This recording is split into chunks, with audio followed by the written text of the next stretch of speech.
ఏంటి తిరుగుతూనే ఉంది? బాబు అక్కడ పూల కొట్టుంది, ఆపుతావా? నేను వెళ్ళొస్తాను. ఆపుతాను మేడం. పక్క తీసుకో. ఎందుకు ఇక్కడికి వెళ్తోంది?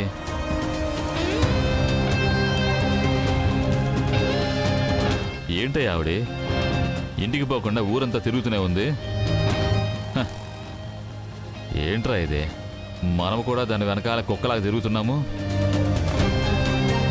ఎక్కడుంటుందో తెలియట్లేదే. అన్నా, కొద్దిసేపట్లో చీకటి పడుతుంది. ఎలాగైనా ఇంటికే కదా వెళ్ళాలి. వెయిట్ చేసి చూద్దాం.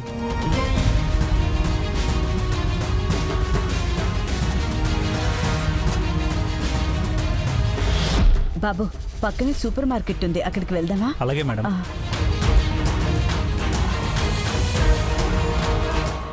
బండి బయలుదేరింది, పోవయ్యా.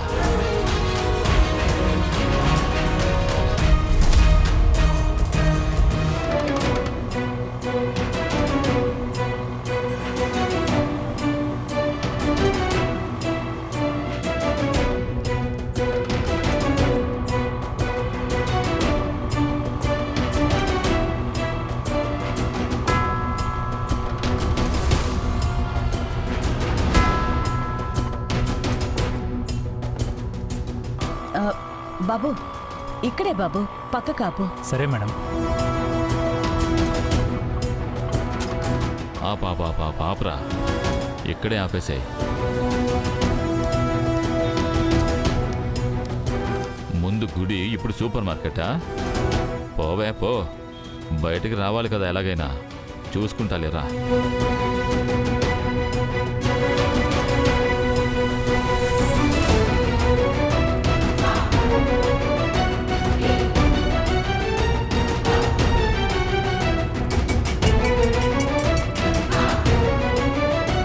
ఏమైందమ్మా? బంగారి, నేను సూపర్ మార్కెట్కి వచ్చాను. పండ్లు చూస్తున్నానా. టైం 5:30 అవుతుంది. ఇంకొద్దిసేపు అయితే చీకటి పడుతుంది బంగారి. ఇక మీద నేను ఎక్కడ తిరగలేనే. నువ్వేమన్నా చేయగలమేమో చూడు బంగారి. నువ్వేం భయపడకమ్మా. ఇంకొద్దిసేపట్లో ఆ దొర అక్కడ ఉండడు చూడు.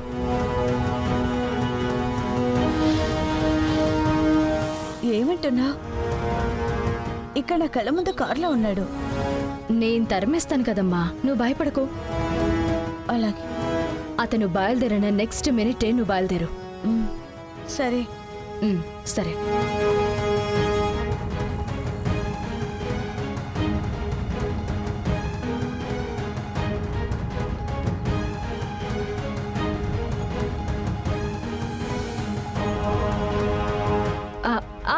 శేషు.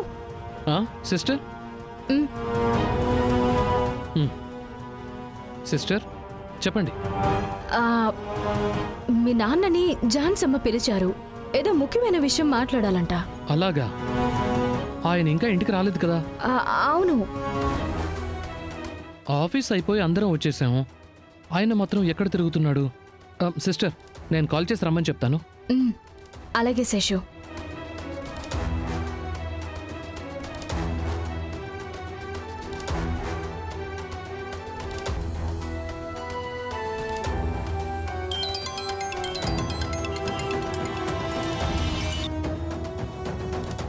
నాన్న. చెప్పరా. ఝాన్సీ అమ్మ మిమ్మల్ని పిలుస్తున్నారంట నాన్న. ఏదో ముఖ్యమైన విషయం మీతో మాట్లాడాలంట. ఏంట్రా? ఏంటి సడన్ గా? నాకేం తెలుసు నాన్న, మీరు ఆవిడ్ని వచ్చి అడగండి.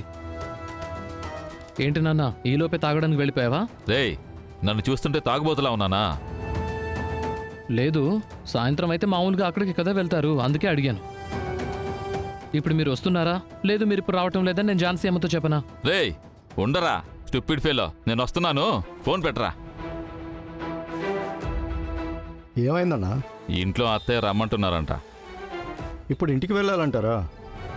మరి ఈవిడ ఎక్కడికి పోతుందిలే, ఇదే ఫ్యాక్టరీలో కదా పని చేయాలి. రేపు చూసుకుందాంలే.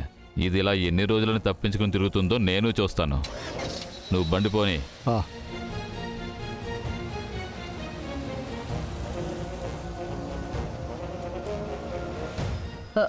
బంగారి. హలో అమ్మా, ఇంకేం భయపడకు. నువ్వు బయలుదేరి ఇంటికి వెళ్ళమ్మా. ఎలాగే? అతన్ని ఫోన్ చేసి రప్పిస్తున్నానమ్మా.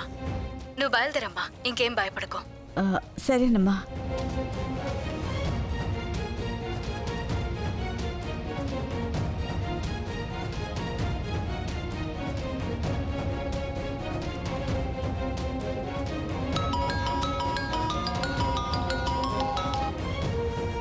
అమ్మా.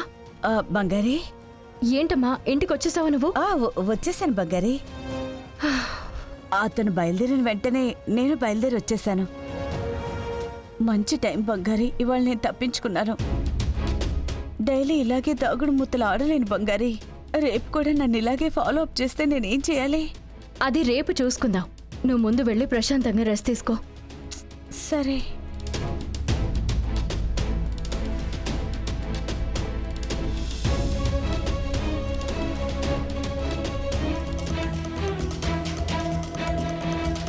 అత్తయ్య.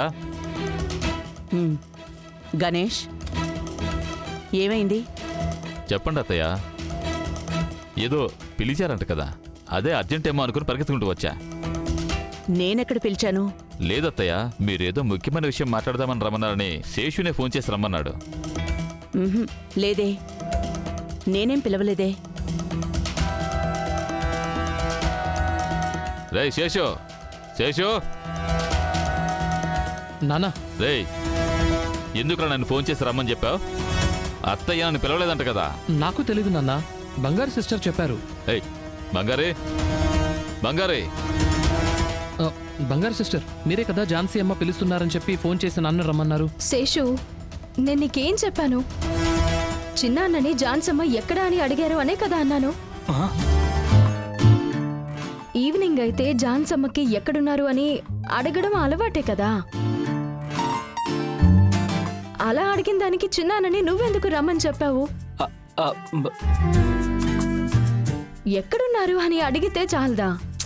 ఏంటి శేషు నువ్వు ఇలా చేసావు? అయ్యయ్యో, సారీ చిన్నాన్న. ఏరా, ఒక్క విషయం కూడా పూర్తిగా తెలుసుకొని మాట్లాడవా? కొంచెమైనా బుద్ధి ఉందారా నీకు? దద్దమ్మ దద్దమ్మ. నాన్న, నన్నేం చేయమంటావు నాన్న? ఝాన్సీ ఏదో ముఖ్యమైన విషయం మాట్లాడాలని పిలిచారేమో అని పిలిచాను అంతే. తొందరగా ఇంటికి రావడానికి మీకేంటి సమస్య? తొందరగా వచ్చి రెస్ట్ తీసుకోవచ్చు కదా మీరు. ఏంటి బయట ఉండి తాగుదామని ప్లాన్ చేసుకుంటున్నారా? ఏయ్, మెంటలోడా మెంటలోడా. ఇంకో కొంచెం సేపు ఉంటుంటే ఆ జయరాణి ఎక్కడికి వెళ్తుందో అని కనిపెట్టేసేవాడినే. మిస్ అయ్యింది. సరే, రేపు చూసుకుందాం.